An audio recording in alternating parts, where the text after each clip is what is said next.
रही बात अब आध्यात्म किसके सहारे बांधा जाए, ये समझ में नहीं आता मुझे कि किसको कहा जाए कि तुम लोग आध्यात्म को पकड़ो।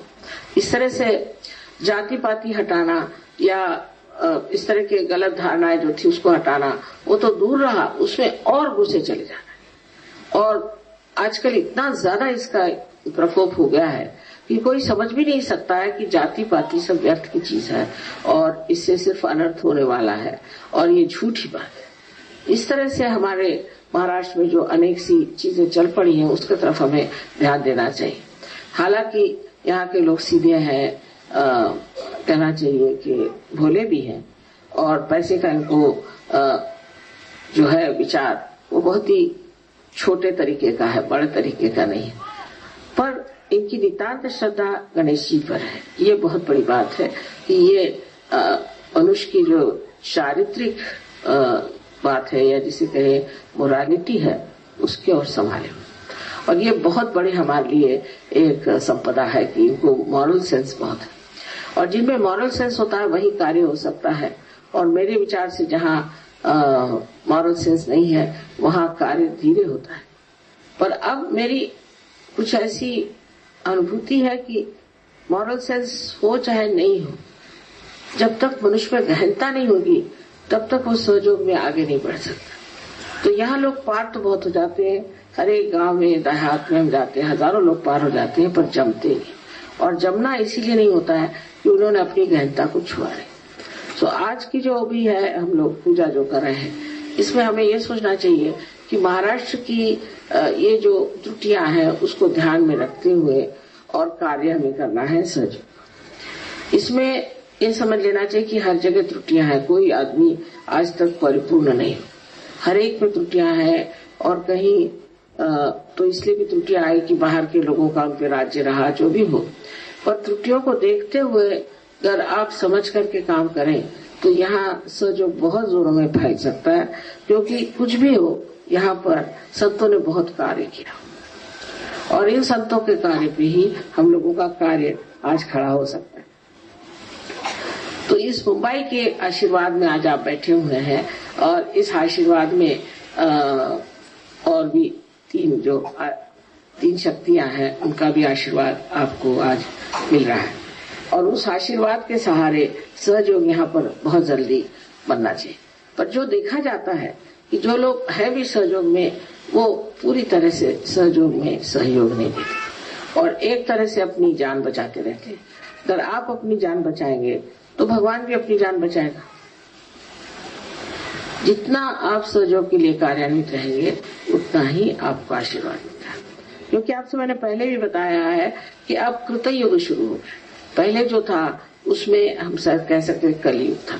कलयुग में किसी भी तरह से आप कुछ भी कर लीजिए चल जाता था, लेकिन अब कृतयुग शुरू हो गया। कृतयुग में फौरन कोई भी चीज आप गलत काम करेंगे तो उसका नतीजा फौरन आपको, और कुछ कर आप शुभ काम करेंगे, पुण्य काम करेंगे तो आपको फौरन उसका भी लाभ मिल जाए। इस प्रकार आजकल की परिस्थिति हम कहेंगे कि वातावरण में तो जो आदमी गलत काम करेगा उसको बहुत सोच समझ के रहना चाहिए, क्योंकि फौरन उसका असर उस पर आ जाएगा। और जो आदमी पुण्य का काम करेगा उसको फौरन उसका असर मिल जाएगा। ये आज की स्थिति है।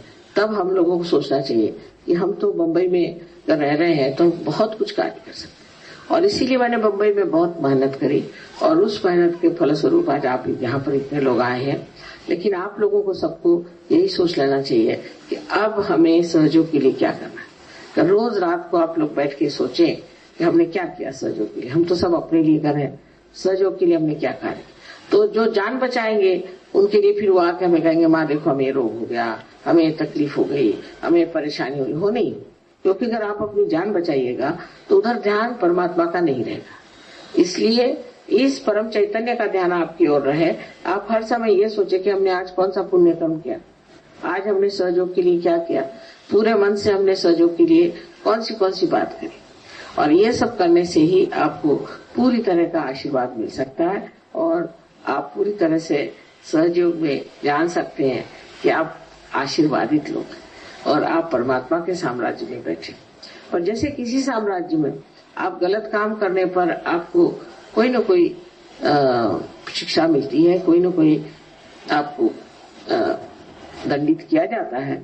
उसी प्रकार इस साम्राज्य में भी होता है, लेकिन इसमें थोड़ा समय दे दिया जाता है। अच्छा देखते हैं, ठीक हो जाए तो ठीक हो जाए, पर फौरन उसके आपको इशारा आ जाएगा कि आपने गलत काम किया, क्योंकि आपकी वाइब्रेशन ही छूट जाए। इसलिए बहुत संभल के पैर चलाना है, आगे को बढ़ना है धीरे धीरे, और आपको बहुत ऊंचे इस पर जाना है, क्योंकि आप जानते हैं कि सारे देश के लिए तो जरूरी है ही, पर सारे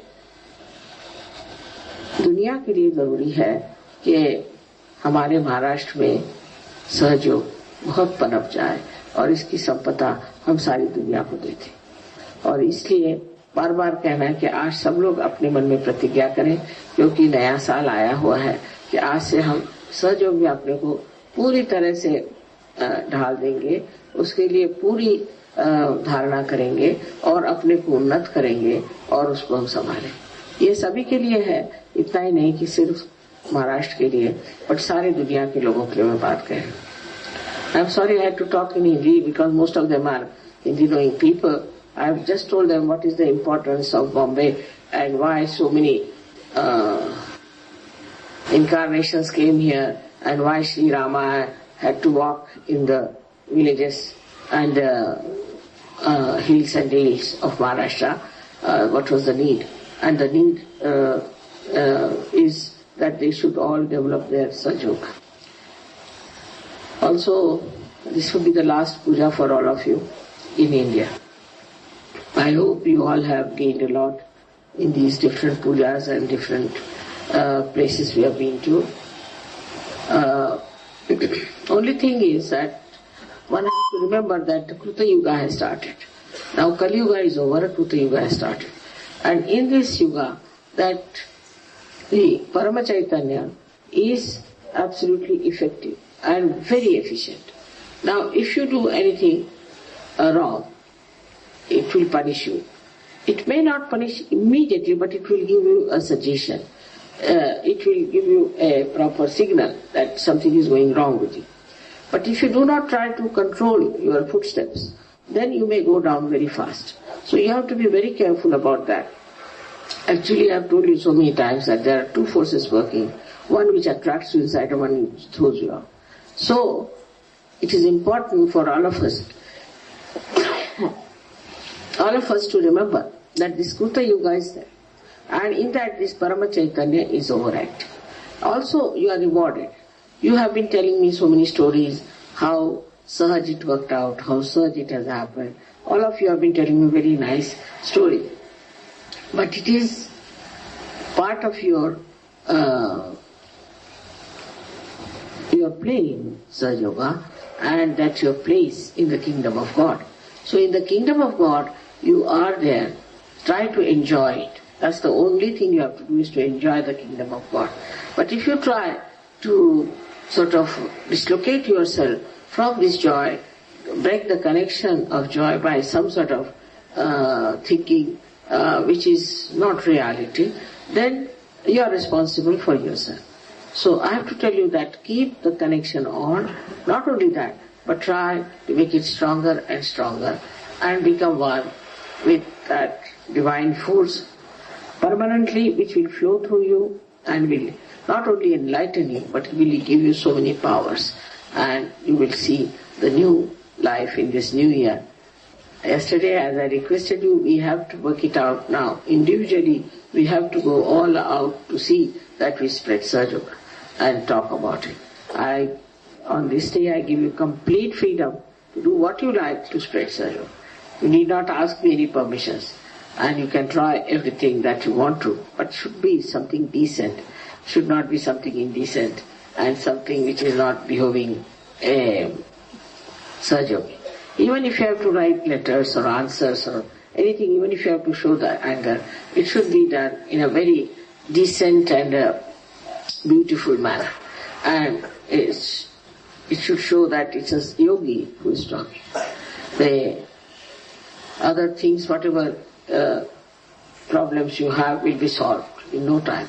But the main problem is yourself, which should be solved by you, meditative methods.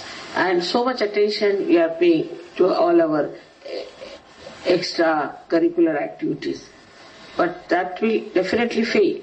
It will boomerang on you if you do not have the foundation of Sahajyoga.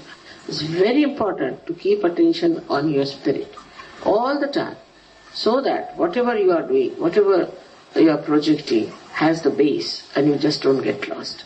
This is a very important thing, and I'm sure that you will understand that without the nourishment from the roots, you cannot grow. So this nourishment must be kept alive. May God bless you. Thank you.